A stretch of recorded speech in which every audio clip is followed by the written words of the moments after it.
Hey there, my business bestie. Welcome back. Today we are answering a question that I am totally unqualified to answer, so I am bringing on an expert, Dr. Stacie NC Grant, to share with you how to be a successful Black woman in business. One of the things that I absolutely love about my set of Biz Besties is that they're very diverse, and in bringing together a space where you can bring people with different backgrounds and different heritage and different races and grew up in different socioeconomic standards, I have a richer experience in my knowledge because of who I get to learn from. So I'm excited to introduce you to Dr. Stacie NC Grant, the Faithpreneur, the author of Action Despite the Distraction, one of the most inspired, humble, passionate, powerful people that I know, and just let you get to learn at her feet.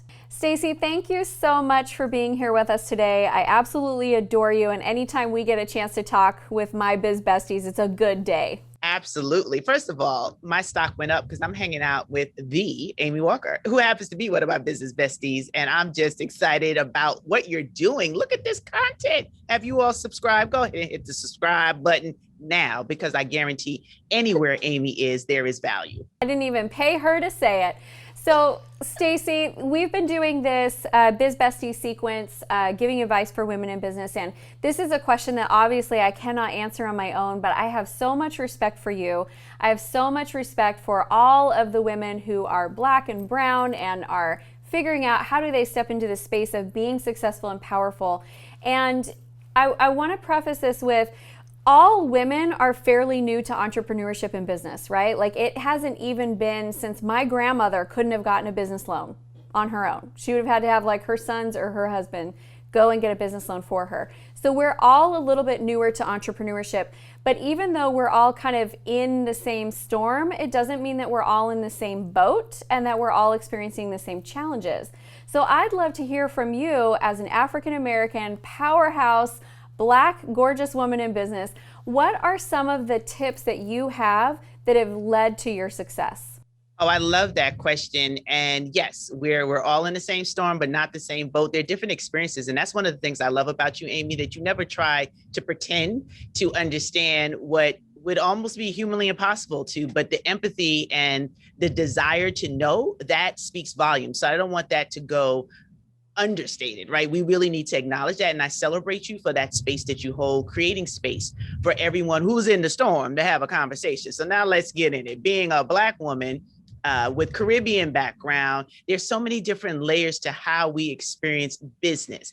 And one of the main things that really struck a chord as you were talking, thinking about my grandmother, not only was there limited access, there wasn't the training and the exposure and the development. That's key, because we all get ideas. I believe that God has purposed us with ideas so that we can manage this earth that he gave us dominion over. But the challenge for women of color is that most times we're not in situations and opportunities that we get exposed to the structure, the system, and the training of how to create a profitable enterprise. We just know, wow, she can bake a good cake. Ooh, that's the best cake this side of the Mississippi. But there's no training and development exposure on how do you know your numbers. So if you make the best cake, how do you make enough cake so that you can scale your business, how you can train other people to make the cakes for you, and all you do is make sure that the business is worked on and not in. And those sorts of conversations I see happen a lot with my other sisters from other hues, right? That's common. What's in your portfolio? Like, what are you building? Whether you're working for corporate America and you want to have multiple streams of income, or you're building a business enterprise, you have people that can be a lender. Yeah. We don't have a lot of that in our community yet. We're building it, we're getting there, but you need capacity in order to scale and grow and have a profitable enterprise that can be transferred from generation to generation. We don't have conversations around how to have business insurance and use it as a tool. We don't have conversations around how to use investments. What does that look like? What does that mean? Most of us are bootstrapping. And I know what it feels like to be in that bootstrapping phase where you have an idea, you have a product, you have a service, you're excited about it, you want the world to be excited about it, but you haven't gotten to the point where you're catching your breath. That's not how to be in business. That will burn you out. So women of color are finally having opportunities where investments are being made in the training, the development, the structure of these enterprises, because we are all brilliant, but are we profitable, right? And I'll just give you a funny little phrase from my father, Amy. When I started speaking, and I just love being with people, I love changing and transforming lives, and I would do it for free. And my father was like, "Oh, what is? No more prayers without the raise." Translation: you just having people tell you you're wonderful and you're great. Where's the check? Where's the cash? You know, I can't pay Con Ed or the mortgage or anything else with, girl, you're fabulous. Oh my gosh, woo, that was amazing. Amazing can't be cash. We need to learn how to package, get the systems and the processes that are necessary. And then all of the numbers of women in business, women of color, can continue to not just pop up today, because the stats are staggering on how many are actually sustainable. Yes. Oh my gosh, I love so many things that you're talking about here. And I know that you're not talking to me, but you're talking to me, because I think a lot of this is also socioeconomic as well. I did not grow up in the types of conversations that you're talking about, and it took me years in business, and I don't even want to say how many, before I was like, okay, there's a difference between making money and growing money. Level one, I had to learn how to even just make money doing what I was passionate about and good at. And then I had to figure out, now how do I grow this money and what do I do with it? And I didn't have access to those types of conversations either. And so I think some of it is, it's racially driven. It's also socioeconomically driven. It's also sometimes religious and culturally driven. So I love that we're having this conversation and that these tips are relevant really to everyone. I think we all need to be looking at this and seeing how we can do a better job. Now, one question that I want to make sure that we cover today, and this is something that I absolutely feel like my life is richly and better blessed because of my Black friends that are my business sisters. I'm a better entrepreneur because of what I've learned from you. And I've paid Black coaches and I've got friends, and I think sometimes we're still too segregated in business and we don't open enough doors for each other. So my question is, how can we do a better job at opening doors for each other and supporting each other when it's true, I don't understand all of your situations and all of your challenges, but I want to be there, I want to learn, I want to understand, I want to help. How do we do a better job? Tuning in and subscribing to this YouTube channel, right? It's about how do we connect with people who really want to have the conversation, that it's not a force fit. It's not because it's the popular thing to do, but you really have a desire in your heart to learn and grow. What you said about me is what I say about you, Amy. You have allowed me to see through a different lens, expand my paradigm, have conversations around, yes, you can serve, but there needs to be some separation. I'll never forget that conversation we had about serving and selling. Like there's a difference in just your perspective on that and how you view opportunities and look at it. It helped me to stretch and grow.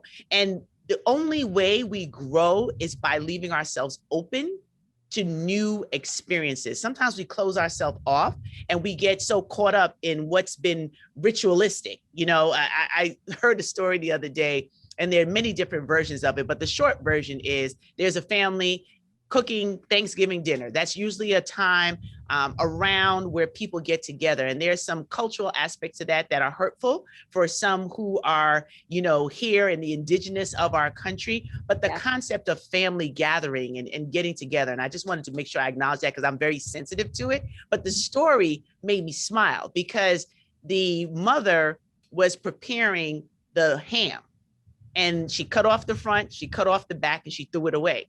And the daughter is watching like, that looks like good meat for those who eat meat. Like, why would you throw it away? She's like, I don't know. That's what your grandmother always did. So they went to ask the grandmother, why'd you cut off the front, cut off the back? Grandmother was like, well, that's what my mother always did. And they were blessed to have that other generation alive. And they went to her and asked, well, great grandma, like, why are we cutting off the front ends? Is that a secret in cooking the ham? Does it taste better? She was like, no, we just didn't have a pan big enough to hold it. Right. So, I mean, for generations, they kept cutting off the front, cutting off the back because they thought that was the way to prepare the ham, but it was situational. It was for that time. It was a survival technique is what they had. And we have to grow past what has been comfortable, what we've been passed down, some of the little nuances and even being aware of the biases that we carry from generation to generation just because someone didn't open up their mouth and ask a question. And the more questions you ask is the more knowledge you're able to acquire. Well, also this principle, I use this story too. I've heard it a little bit differently, but I use this story too. And it really speaks to how we show up with the pressures we put on ourselves too, right? Like sometimes we feel like there's these rules of what it looks like to be a woman, what it looks like to be a wife, what it looks like to be a mother, what it looks like to be faithful. And then we're applying all of those rules, which were really rules that were created for a certain context at a certain time, and that we can still be all those things we want to be and honor the women that raised us and the values they taught us without having to do all the same things that we do. Because I think, you said something earlier that I think is a huge issue with women in business in general, is that we feel like we have to do everything on our own. We don't think through, how can I get somebody else to do this and make money from it? We think, this is my talent, my skill, I'm gonna go do it, and then I'm gonna go clean my house, and then I'm gonna be making dinner. And like, it's unrealistic and it's undoable. And I do think that the reason why there's only 2 to 4%, this is the crazy stat, women now own over half of the small businesses in the US.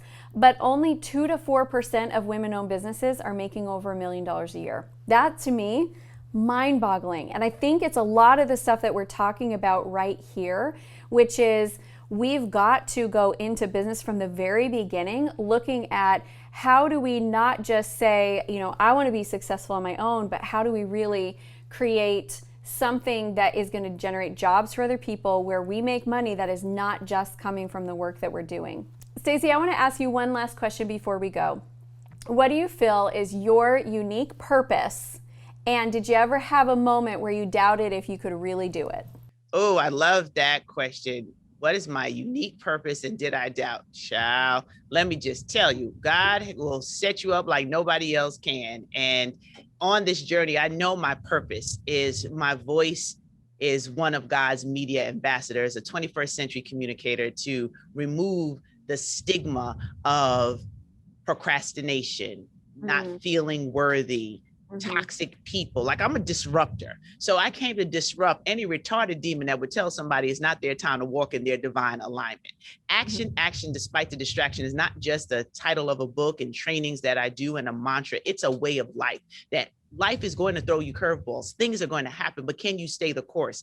And I'm here to be that anchor for our Faithpreneur community, faith-based entrepreneurs and faith-based professionals who understand the importance of leveraging relationships, resources, and revenue to create a sustainable and profitable legacy by being cash flow positive. Why do I know it? Because I lived it. And I'm on a mission to build 1 million cash flow positive faithpreneurs. But along the way, darling, let me tell you, I had to have a talk with Jesus. I'm like, well, let me talk to you on the bench, Lord. Maybe you can tag somebody in on this assignment, because the bigger the assignment, the bigger the challenges, right? You're going to have these spaces and opportunities.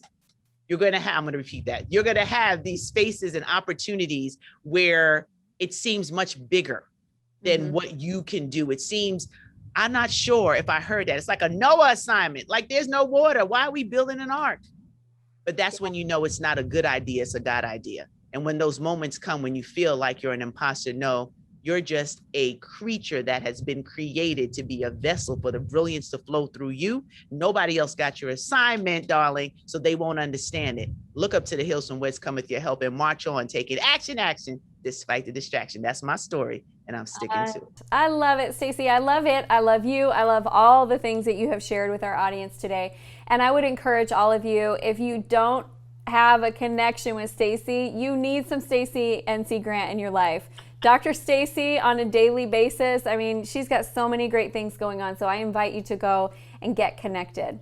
Thank you so much for being with us today. I love you tons and appreciate you. Love you more. Oh, my business bestie, was that not amazing? I want all my business besties to meet all my business besties, because so much good stuff Dr. Stacie just dropped for us. I have a couple of gifts that I would love to offer you. Number one, go check out my video on how to set goals so that you can be more successful in all the things that you are trying to do. And number two, I'd love to offer you, if you're looking to grow your sales and marketing, I'd love to offer you my Sales and Marketing GPS for free. It's an analysis of what's going on in your sales and marketing, and then we'll go through as a team and customize an improvement plan just for you so you can get your business rolling and start closing those deals so you can have that money to start figuring out how to invest and how to grow. As besties, you know we love to party, so let's keep this party going and go check out the next video.